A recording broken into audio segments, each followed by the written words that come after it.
to be. We're not even being cautious. ဒီနေ့ကတော့ကလောကိုရောက်နေတာဒါ2ရက်မြောက်နေ့ရှိပြီပေါ့နော်ခရီးသွားခြင်းကိုဘယ်လိုမျိုးအတိတ်ပဲဖွင့်ဆိုကြပါသလဲကျမအနေနဲ့တော့လေဒီခရီးသွားတဲ့အချိန်မှာကိုယ့်ရဲ့ဓာတ်ပုံတွေဗီဒီယိုတွေကို social media ပေါ်တင်မှုတသက်ပဲမဟုတ်ဘဲနဲ့တကယ်ခရီးသွားတဲ့အချိန် present moment လေးမှာကိုယ့်ရဲ့ခရီးသွားနေရတဲ့အခိုက်အတန့်တွေပျော်ရွှင်မှုတွေဒီလိုဆိုင်ကယ်စီးရဲ့အချိန်မှာရတဲ့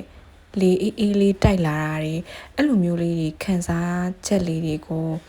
အခုနောက်ပိုင်းခရီးသွားတဲ့အချိန်တွေမှာပို့ပြီးတော့ဂရုတစိုက်နဲ့ခံစားဖြစ်ပါတယ် Being cautious. But who could really fall? ခါလေကြရင်ကျမတို့တွေကကိုကတကယ်ပျော်ရွှင်ချင်တာလားပျော်ရွှင်နေရလားဒါမှမဟုတ်ရင်ကိုကပျော်ရွှင်ခြင်းအောင်ဆောင်နေတာလားဆိုတာကိုပြန်ပြီးတော့သုံးသပ်ဖို့လိုရပေါ့နော်ကျမလည်းခဏခဏကိုပြန်မေးဖြစ်တယ်တခုခုလောက်ကင်တိုင်းနေထိုင်နေတိုင်းမှာငါတကယ်ရောပျော်ရွှင်နေရဲ့လားငါဒီခီးကိုရောတကယ်သွားချင်ရဲ့လားသူများကြီးသွားလို့သွားတာလားဒီနေရာကိုရောငါတကယ်သွားချင်ရဲ့လားကိုယ့်ရဲ့ရင်ထဲကအစ်စ်မှန်နေဘူးပေါ့နော်ခဏခဏပြန်ပြီးမေးခွန်းထုံးမှသာကိုတကယ်ဘာဖြစ်ချင်လဲကိုတကယ်ဘာလိုချင်နေလဲဆိုတာကိုသိရပါဒီနေရာလေးကတော့ကလောက Green Hill Valley လို့ခေါ်တဲ့ coffee ဆိုင်လေးပါ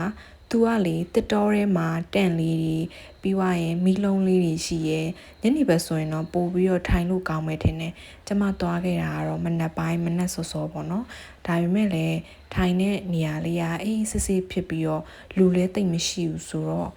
ငင်းငင်းချမ်းချမ်းဖြစ်တယ်လို့ခံစားရတယ်အဲ့မှာနေတဲ့စာကိုအေးစစ်စစ်လေးကိုစားခဲ့ပေါ့နော်ခရီးသွားရင်ဒီလိုမျိုးနေရာလေးတွေကိုအရန်သဘောကျတယ်အရန်အင်တာနက်ပေါ်မှာနာမည်ကြီးနေတဲ့နေရာတွေမှမဟုတ်ဘဲနဲ့တကယ်ကိုအေးချမ်းချမ်းနဲ့ကိုစိတ်အေးငင်းငင်းချမ်းချမ်းနေလို့ရမယ့်နေရာအေးဆေးသွားလို့ရတဲ့ခရီးတွေကိုပို့ပြီးသဘောကျပါတယ်အခုနောက်ပိုင်းကျမလေးကိုယ့်ရဲ့ live update ဒီလိုခရီးသွားတာတွေကို social media ပေါ်မှာအချိန်နဲ့တပြေးညီလုံးဝမတင်တော့ဘူးပေါ့နော်ကျမတို့တင်ရမယ်ဆိုတဲ့တာဝန်လည်းမရှိဘူးလို့ခံစားရတယ်ဒီအရာတွေကိုပျော်ရွှင်နေရာတွေကိုသူများကိုသွားပြီး proof လုပ်မှတကယ်ပျော်ရွှင်ရင်အစ်စ်မှန်ဆိုလို့ရှိရင်ဒါမှားနေပြီပေါ့နော်အဲ့မှာ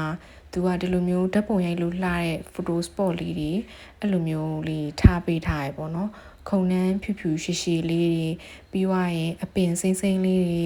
နောက်ပြီးရင်ဒီလိုမျိုးဒီဥယျာဉ်လေးအလယ်မှာပေါ့နော်ဒီ camping bike ရတဲ့ပုံစံမျိုးလုပ်ထားတယ်ပြီးွားရင်ဟိုဘက်ကတစ်တော်ကိုလည်းမြင်နေရတဲ့အခါမှာမှုံစားရင်းနဲ့ရှုခင်းတွေကိုလည်းကြည့်လို့ရတယ်အဲ့လိုပုံစံလေးလုပ်ထားတာပေါ့နော်ဘိုက်လေးကတော့အေးအေးချမ်းချမ်းနဲ့တကယ်ကိုငိမ့်ချမ်းတယ်လို့ခံစားရပါတယ်ဒီနေရာလေးကိုလည်းကလောရောက်လို့ရှိရင်သွားကြည့်ပါလို့ highly recommend ပေးပါတယ်ကျမတော့သွားခဲ့တာအဆင်ပြေပေါ့နော်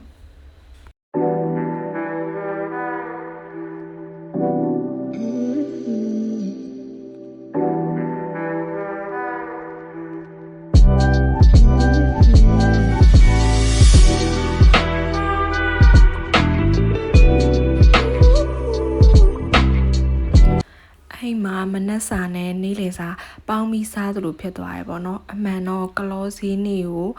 သွားမလို့မနက်အိပ်ရမနိုးရနဲ့ကလောစည်းတွေကိုလည်းမသွားဖြစ်ဘူးပေါ့နော်အဲ့မှာထိုင်တာတော်တော်ကြာသွားတယ်စကားတွေပြောပြီးအေးဆေးထိုင်နေတာပေါ့နော်ဒီနေရာလေးကသူကဒီလိုမျိုး garden မှာလောက်ထားတော့လေကောင်းလေတန်းရတယ်လို့ခံစားရတယ်ဒီတစ်ခေါက်ကလောကိုလာတာကလေတော်တော်စိတ်ငြင်းငြင်းချမ်းချမ်းဖြစ်တယ်လို့ခံစားရတယ်ပေါ့နော်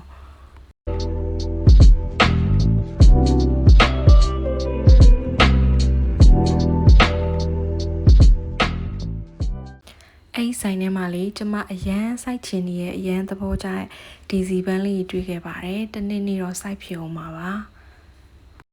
ကလောကနေအောင်ပန်းအထရက်ပင်းတရဘက်ကိုသွားတဲ့လမ်းမှာလေဒီစကူပီဆိုင်ကယ်လေးကိုစီးခဲ့တာဘဝရဲ့အကြီးမားဆုံးမှတ်တရလို့ခံစားရတယ်အလျန်လွတ်လပ်တယ်လို့လည်းခံစားရတယ်ပေါ့နော်ပြီးတော့ကျမဒီကလောကဖေးရမှာသွားထိုင်ခဲ့ပြီးတော့နှစ်ကော်ဖီလေးအေးစစ်စစ်တောက်ပြီးတော့အလုပ်လေးအေးစစ်ထိုင်လုပ်ခဲ့ပါတယ်သူကဘေးမှာထင်းရှူတော့လည်းရှိရဆိုအရန်ငိမ့်ချမ်းတယ်လို့ခံစားရတယ်ပေါ့နော်